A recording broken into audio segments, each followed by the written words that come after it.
2일이죠. 올해 정식이 좀 늦었습니다.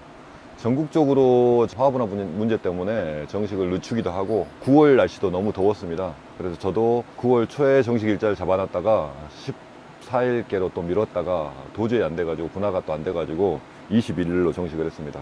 그리고 날씨가 21일 어제를 기점으로 비가 오고 나서 확실히 떨어집니다. 분화를 검경 안 하고 심었던 대표님들 같은 경우는 지금 한 일주일 정도 맹물을 주고 계실 텐데 지금 심어져 있는 모라도 가지고 가가지고 뽑아가지고 가지고 가가지고 분화가 됐는가 확인해가지고 양액을 주입하시는 게 좋습니다. 뭐 이쯤이면 됐겠지 해가지고 하다 보면은 꽃이 안 나오면은 큰 낭패를 보니까 그 점은 꼭 참고하시기 바라겠습니다. 저희 같은 경우는 저희 그룹의 대표님들 같은 경우는 미루자 해가지고 뒤로 미루신 분도 많이 계신데 또 근처에서 막 이렇게 심다 보니까 심어야 되겠다 해가지고 심고 나서 일주일간 뭐 맹물만 주고 그런 분들도 많이 계시거든요. 혹시라도 올해 만약에 그렇게 했다면은 내년에는 분화 검경을 해가지고 심으셨으면 좋겠고, 혹여 만약에 그렇게 안 했다고 하더라도 심어 놓은 걸 뽑아가지고 가가지고 검경을 하시면은 도움이 되니까 그 점 참고하시기 바라겠습니다. 지금 현재 자연입합 농가분들 중에서도 네네. 지금 정식을 하신 분들이 좀 있으시잖아요. 제가 제일 마지막 일 정도로 저희는 14일, 15일이 제일 많고요. 네. 그리고 이제 마지막 저하고 우리 무한 대표님, 그리고 이제 저 심는 날보다 하루 빨리 해가지고 한 대표님들이 거즘 반 정도 됩니다. 그럼 일찍 심으신 분들은 지금 작황이 좀 어떤 상황인가요? 혹시? 뭐 우리 담양이 대표님이 가장 먼저 심으셨는데 오늘 아침에 이제 영상 공유했었는데 네. 다 이파리 이제 지금 만들어내고 있고 뭐 하나도 죽은 거 없이 이상 없이 잘 가고 있습니다. 일단 자연입합 농가분들은 화분화 검사를 하고 나서 네네. 다 들어가신 거예요? 네, 저희하고 같이 하신 분들은 다 검경해가지고 뭐 예를 들어서 1기, 2기 뭐 그러고 나서 날짜 좀 주고 나서 심었기 때문에 문제가 없습니다. 근데 그 중에 좀 뒤에 중간에 오신 대표님들 같은 경우는 그 아시죠? 옆집에서 심으니까 그냥 안 달라가지고 그냥 심어버린 거. 그래서 심은 대표님들이 몇 분 계십니다. 화분화 검공은 어떻게 하는 거예요? 우선 보통 이제 딸기를 전문적으로 하는 그 지역에 네. 기술센터 가면은 네. 거즘 검경해주는 분들이 있습니다. 아, 기술센터에 방문을 하면은 네네네. 그 모주 하나를 가져가서 검사를 하면 되는 건가요? 네, 기본적으로 모 판에가 네. 1번부터 5번까지 줄이 있다 그러면 네네. 1번 거 하나, 네. 3번 거 3개, 네. 그 다음에 마지막 5번 거나 6번 거 네. 한 3개 정도 가지고 가면은 네. 전체 다 까보고 나서 네. 몇 기 정도 된다고 이야기를 해줍니다. 근데 그렇게 하면 괜찮은데 왜 다들 많이 안 하셨을까, 그거를? 이제 기존에 이제 관행의 농사를 짓는 대표님들 같은 경우는 네. 예전에 다 안 하고 심었는데 뭐 별 문제 없이 잘 꽃 음. 나왔다고 생각하시는 분들도 많이 계시고요. 네. 그리고 그거에 대해서 아예 모르고 그냥 심는 분들도 계시고요. 우리 선배님들은 솔직히 말하면 9월 달에 정식 안 했었습니다. 10월 달에 정식 해가지고 12월 넘어가지고 1월 달이나 수확을 했다 보니까 저희보다 한 달이 더 늦게 심었어요. 네. 근데 우리는 조금씩 땡기고 그래가지고 촉성재배라 그러고 또 쉬운 이야기를 더 빨리 땡겨가지고 초촉성 재배를 하다 보니까 분화 검경 안 하고 하면은 꽃이 안 나올 수밖에 없습니다. 근데 우리 선배님들은 9월 말이나 아니면 10월 초에 심었다 보니까 당연히 분화가 됐죠. 날씨가 추우니까. 그 부분 아셔야 되는데 여러 대표님들은 선배님들이 그렇게 했으니까 우리도 종목이 된다고 생각해가지고 그렇게 하는 경우들이 많습니다. 이제 날씨가 변하다 보니까 꼭 필요한 부분인 것 같아요, 이제. 네. 확실하게. 분화 검경을 해가지고 심더라도 분화가 됐다고 이야기를 하더라도 8월 달에 심으면은 이하방이 멀어질 수밖에 없습니다. 어쨌든 분화의 첫째 조건은 야냉 단일인데 야냉 단일이 안 되면은 분화가 잘 안 됩니다. 엄청나게 뭐 농사에 그냥 재질을 가지고 계신 분들이라고 하더라도 그만큼 스트레스를 줄 수가 없다 보니까 일하방은 잘 따먹더라도 이하방이 한 달 정도 쉬고 더 멀어지고 하다 보니까 웬만하면은 정식 일자는 음력으로 잡아가지고 좀 선선해질라는 시기에 하시는 게 훨씬 좋습니다. 제가 3년간 8월 달에도 심어보고 했지 않습니까? 그때 이제 얻은 결론이기도 하고 결국엔 똑같더라고요. 저희 조금 1일차로 보이진 않을 정도로 모의 상태가 좋기는 합니다. 어제 다 심고 나서 마지막 타임에 스포르곤 베리마크 했고요. 오늘은 이제 정식 2일차여가지고 일주일은 거즘 뿌리 활착에 대해서 많이 중점을 둡니다. 오늘 저녁에는 바로 아쿠도, 루엔스, 아트플랜 3개를 섞어가지고 또 조루관주, 포기관주 해줄 겁니다. 그리고 나서 일주일 후에 또 똑같이 한 번 더 해주거든요. 그 점 잊지 마시고 해주시면은 뿌리가 활착해가지고 생육하는 과정 자체가 솔직히 말하면은 완전히 태가 납니다. 저는 이제 FMC 농법이라 그래가지고 FMC 제품으로 농사를 짓고 있는데 다른 지역 농가들 방문하기도 하지 않습니까? 하면은 활착해 있는 거랑 생육 상태가 확연히 다르니까 그 점 참고하셔가지고 농사를 꼭 하시기 바랍니다.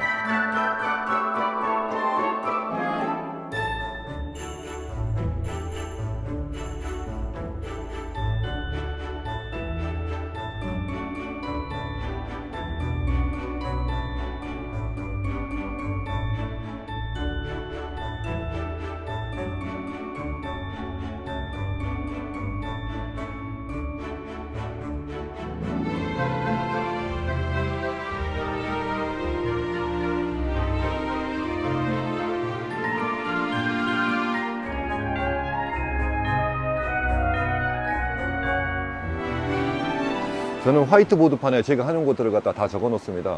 해야 될 일정과 다음에 또 해야 될 것들.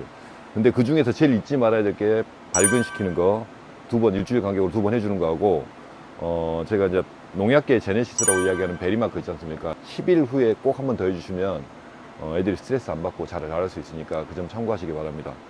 베리마크 사용 방법을 잘 몰라가지고 궁금해서 전화하신 분들 많이 계신데, 뿌리가 흡수해가지고 몸에 가지고 있다가 약효를 발현합니다. 예를 들면 걔네들이 딱 깨물거나 그러면 죽습니다. 뿌리 쪽으로 잘 관주해 주시면은 효과가 아주 탁월하니까 그 점 참고하시기 바라겠습니다. 제가 작년까지 유튜브를 찍었을 때 작년 영상을 보고 따라 하시면 됩니다 이런 말을 권장을 했었는데 네네.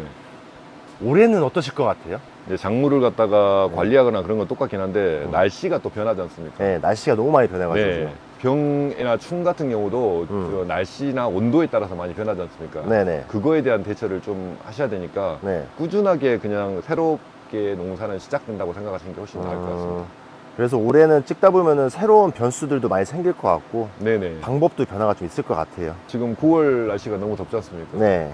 차광에 대한 개념도 마찬가지고 그러고 온도가 높다 보니까 또 늦게 심은 만큼 또 분할을 빨리 이하방 분할을 빨리 시켜야 될 거 아닙니까? 그래야지 연달아서 연속 출력 시킬 수 있으니까 그 부분에 대한 것도 그렇고 또 초기 생육을 잡기 위해서 야간에 온도가 심하게 떨어지면 저희들 같은 경우는 하우스 문을 내려가지고 안에 대기 습도를 높이기 위해서 노력을 했었는데 지금 더워가지고 내릴 수가 없지 않습니까? 그러다 보니까 이제 그 부분에 대한 거 배드 온도를 관리하는 부분에 대한 것 그런 것들에 대한 고민을 많이 해야 될 것 같습니다. 어제 정식한 묘는 네. 지금 모 상태는 괜찮은 건가요? 뭐 감히 말씀드리면은 네. 뭐 작년에도 좋았고 재작년에도 좋았지만은 네. 이제 또 일화방을 뿜어내 봐야 알겠지만은 지금까지 모 중에는 제일 좋은 것 같습니다. 아, 제일 네네. 좋다는 게 어떤 걸로 지금 심 상태 지금 쉬운 이야기로 어제 심었는데 벌써 이제 속잎이 생기가 있지 않습니까? 네, 빨아올린 처지지가 것도. 않고. 예, 그리고 뭐 런너 대쪽으로 나온 거 비녀가 전혀 문제 없이 다 그렇고 짱잎도 없고.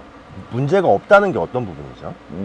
예를 들어서 지금 모를 잘못 받은 분들 같은 경우는 비녀가 여기가 다 타가지고 여기까지 내려온 경우도 많습니다. 근데 탄 게 하나도 없네요. 네. 이거는. 저희는 거즘이 이제 여기서 많이 탄 게 한 이 정도에서 마무리됐고 네.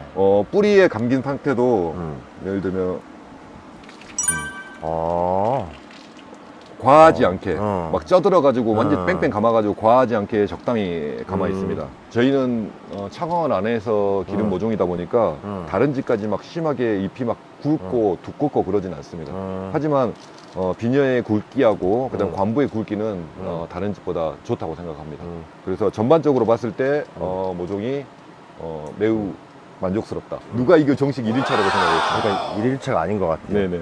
누가 보시면 이파리 이런 거까지 많이 말할 것 같아요. 네네. 왜 이러냐고. 뭐 여름철에 이제 균제 많이 뿌리면은 네. 뭐 예를 들어서 약해를 받기도 합니다. 근데 이제 우리가 쓰는 이파리가 아니다 보니까 병을 막는 게 중요한 거지 병을 얹어가지고 여기 가져가지고 하는 건 뭐 의미가 없다고 생각합니다. 그러니까 육묘 시기 때 생겼던 거잖아요. 네, 예, 육묘시기 때 생겼거든요. 그 봄밭에 분포에서 사용되지 않는 잎이고 또. 네. 오늘 같은 경우는 이제 잘못 심어진 것들 네. 뒤집어서 심고 그다음에 런너를 엄마에서 내려온 거하고 또 여기서 엄마에서 동생한테 내려가는 거 있거든요. 네. 길이가 너덜너덜 있는 것들을 안에 속잎이 전개되거나 그다음에 꽃대가 전개되는 걸 방해하는 그런 것들 정리해주고 그리고 여러 명이 심다 보니까 또 상태가 안 좋은 것들이 있는데 그것들을 그냥 심어버린 경우가 있거든요. 그래서 그거 이제 갈아주고. 지금 네, 그 루이스 아쿠도 알트플레는 일주일에 한 번 하라 그랬잖아요. 네네, 그러니까 오늘 하는 날이에요. 네, 그다음에 베린바크하고 스포르고는 10일에 한 번씩 하는 날이어서 내일 모레 하면 되는데 네, 탄저병약, 응애약, 네. 총체벌레, 흰가루, 풀스킨 이거를 어떻게 사이 뛰어나요? 뭐 예를 들면은 오늘 하고 나서 내일 다리 비지 않습니까? 루이스 아쿠다스플레 먼저 해야죠. 네, 그렇고 그거 하고 나면은 내일은 하루 비지 않습니까? 그러면 예를 들어서 다른 약을 끼워가지고 넣고 모레 베리마카하고 스포르곤. 단장병은 항해하고 인간으로 같이 해야 돼. 네네.